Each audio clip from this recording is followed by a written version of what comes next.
Das Köln-Ding der Woche. Der Podcast zur schönsten Stadt der Welt. Präsentieren euch der Uli und der Frank.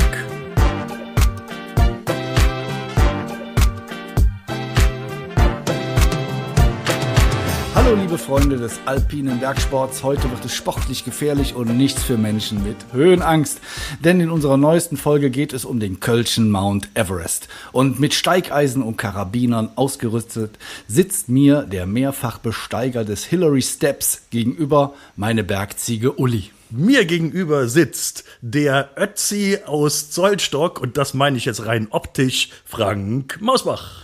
So, ja, danke schön. Wir sind natürlich in guter Obhut, weil unser Sherpa Yannick, der gerade mit 6 Bierkisten, 12 Baguettebroten und einer tragbaren Fritteuse bewaffnet uns auf den Gipfel folgen wird. Ja, wir sind quasi im Basecamp sozusagen. So, jetzt aber hier Schluss mit dem Bergsteigerlatein. Welche legendäre Expedition startete im November 1999, lieber Uli? Die einzig wahre Expedition, die Expedition von Männern, die es wirklich drauf gehabt haben. Die Jungs, das waren Entdecker, wie es sie sonst nicht ein zweites Mal gibt. Die haben den höchsten Punkt Kölns gefunden. Ja, die Namen dieser Hasardeure, die Steilwände quasi rausgeflippt sind, lauten immer noch Michael Trost, Friedrich Dedden, Kai Lähmer. Und ihre Namen Löhmer, Entschuldigung. Lähmer, jetzt klappt das doch nicht mit dem Martin. Kai Löhmer, stimmt. Und ihre Namen werden ehrfurchtsvoll in einem Atemzug mit den großen Bergsteigern Messner, Louis Trenker und dem Bergdoktor genannt. Gemeinsam mit dem zuverlässigen Sherpai Longway alias Rainer Butterkeit, der leider 2019 verstorben ist, kämpften sie sich durch den unwirtlichen Königsforst bis zu einem noch unentdeckten Punkt, der höchsten Stelle Kölns. Die Jungs waren unterwegs, ohne Basecamp, ohne Akklimatisation. Das lassen wir mal drin. Ohne tragbaren Sauerstoff, nur bewaffnet mit 3 Flaschen Enzian, haben sie es geschafft, diesen Gipfel zu erzwingen. Ja, wie hoch ist der denn? Ja, es gibt 2 verschiedene Höhen. Also, fangen wir erstmal an, wo ist der eigentlich, der höchste Gipfel? Ja, habe ich ja eben, glaube ich, schon gesagt. Ne? Also im Königsforst. Im Königsforst, Königsforst ist der, genau. Und es ist die höchste Erhebung auf Kölner Gebiet. Ja. Und diese höchste Erhebung ist tatsächlich 118 Meter und 4 Zentimeter hoch. Ja, und ermittelt hat das der Sherpai Longway. Er hat sich ein bisschen vertan, da konnte er aber nichts dafür. Lass mal so anfangen. Ich weiß jetzt gar nicht genau, worauf ich hinaus will. Ich glaube, das liegt an der Höhe. Das ist die erste Höhenkrankheit. Du hast auch ganz blaue Lippen. Also, seit der Entdeckung sind zahlreiche Alpingesellschaften, allen voran natürlich der DAV, das ist der Deutsche Alpenverein Sektion Rheinland-Köln mit beachtlichen 24.000 Mitgliedern, diese herausfordernde Erstbesteigungsroute der 3 Legenden nachgegangen.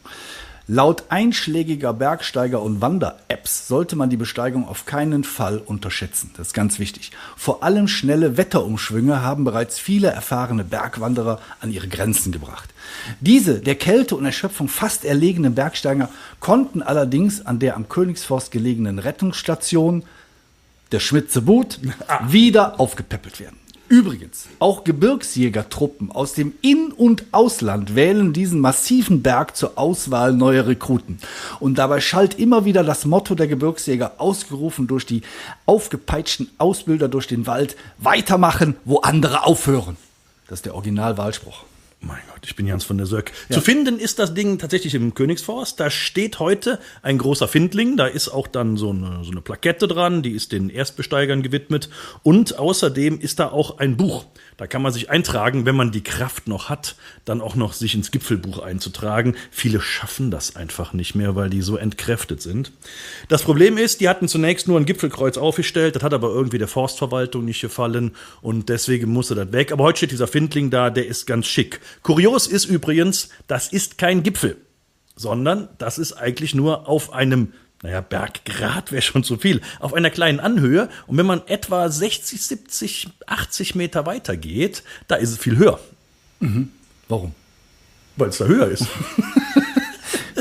Aber der heißt doch Monte Ja, Traudeleu. diese Erhebung ist aber dann außerhalb Kölner Stadtgebiet. Ah, Das ist ja die höchste Erhebung des Kölner Stadtgebiets. Das heißt, okay. wenn man es sich dann so richtig geben will, ne, allerdings wird es auch gefährlich, weil da ist auch schon der, wie heißt der nochmal, der Yeti ist da öfters gesehen worden schon. Ne? Also sollte man sich genau überlegen, ob man das Risiko wagt, weil das ist nämlich dann schon im Bergischen Land. Also das ist ja schon irgendwie schäbig-gläbig, glaube ich, die Ecke dann da. Ne? Ja, das also da sollte man sich lieber nicht verlaufen. Das ist tatsächlich gefährlich. Das stimmt. Der Monte Traudeleu ist sogar bei Google Maps zu finden oder bei Google Earth wahrscheinlich auch.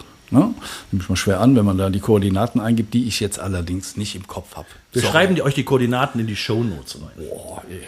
Ich mach das. Du machst das. Ich mach das. Okay. Außerdem ist es ein besungener Berg, denn Casalla hat in Miersen Eins dem Traudeleu auch jetzt nicht gerade ein musikalisches Denkmal gestellt, das ist nicht ganz richtig, aber immerhin wird er mehrfach erwähnt in dem Lied. Bevor wir das vergessen, wieso heißt der denn Traudeleu? Achso, ja, stimmt. Ja, Müssen wir mal aufdröseln. Ne? Die 3 Entdecker, die die Erstbesteigung gewagt haben, das waren die Jungs mit dem Enzian, die hießen nämlich Trost, Dedden und Lömer. und zusammengesetzt ist das Troste, Dedden, Lömer. Nein, wenn man die ersten Buchstaben zusammenfasst, dann heißt das Traudeleu. was eigentlich eine Unverschämtheit ist, weil der treue Sherpa Longway findet keine Erwähnung und das gehört sich eigentlich nicht. Aber so sind sie, die Stars. Ne? Wir heimsen auch den ganzen Ruhm hier ein, alle Groupies, die uns hinterherlaufen. Unser Tontechniker, der uns überhaupt erst zum Laufen bringt, ne? Der wird nirgendwo erwähnt. Das ist das harte Los eines Sherpas. Warst du denn schon mal auf dem Mont Traudeleu, Yannick? Nee. Wusstest du überhaupt, dass es den gibt? Ich wusste auch nicht, dass der überhaupt existiert. Du kennst nur die Busenberge in Zollstock. Richtig. Und die sind schon sehr hoch. Ja, die waren so hoch. Gut, Reinhold Messmer sagte übrigens einmal, ein Abenteuer muss 3 Dinge erfüllen. Der Ausgang muss ungewiss sein, die Möglichkeit des Scheiterns muss gegeben sein und sie müssen als veränderter Mensch aus dem Abenteuer herauskommen. Und ich kann nur eins sagen, alle 3 Dinge sind bei einer Besteigung des Monte Traudeleu absolut gegeben. Und wenn Messner das sagt, dann ist das so. Und es soll auch der ein oder andere sein, der sich da die Zehen hat abgefroren. Möglich. Möglich. Ne? Wird so überliefert.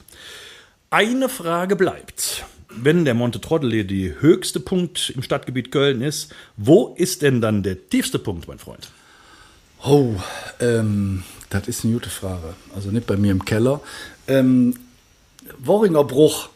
Ach, hör mal, was du alles weißt. Unglaublich. Das schießt er mal eben so aus der Butz. Also, der Worringer Bruch, das ist hier in Worringen, genau, erkennen kann, ne? Liegt auf einer Höhe von 37,5 Meter und deswegen liegen zwischen dem Monte Traudeleu und der Worringer Bruch genau 80 Meter. Also von wegen Köln wäre nur platt, wir können auch rauf und runter. Ja, das ist ähnlich tief und geheimnisvoll wie die Minen von Moria aus Herr der Ringe. Wenn die Orks kommen. Was soll man dazu noch sagen? Ja.